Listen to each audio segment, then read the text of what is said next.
এই আমাদের গোপাল বাবু শুটিং করতে এসে উত্তর বারাসাতে যে ভাইরাল তাল গাছ সেটা খুঁজে পায়নি, এসে নিউ টাউন রাজারহাটেই বসে আছে। দাদা বলুন কিছু।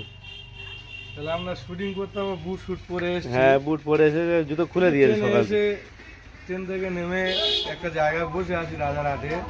সামগীত ছিল কোথায় তাল তোরা আমরা জানি না, খুঁজে পাচ্ছে না তাল তোলা, পাচ্ছি না। বলে ভাইরাল তাল তোলা, ভাইরাল তাল তোলা, যে ভাইরাল তাল তোলা, ভাইরাল তাল তোলা, কিন্তু খানগীত ছেলে কোথায় ভাইরাল তাল তোলা আমরা মোটে খুঁজে পাচ্ছি না। তাহলে আমরা এখানে লোকেদের জিজ্ঞাসা করছি যে দাদা এখানে ভাইরাল তাল তোলা কোথায়? খানগীত ছেলেরা এই মারে তো এই মারে। হ্যাঁ, কেন? যে বলছে তোরা ভাইরাল তাল তোলা শুনে অত দূর থেকে আসছি, তাহলে তো আমরা তো ভাইরাল হয়ে যেতাম। আমরা এখানে আছি, এখানকার আমাদের ঘর বাড়ি সব আছে, আমরা ভাইরাল হতে পারি, তোরা ভাইরাল হতে এসছি? অত দূর থেকে তাল তোলা অত দূর থেকে এসছি।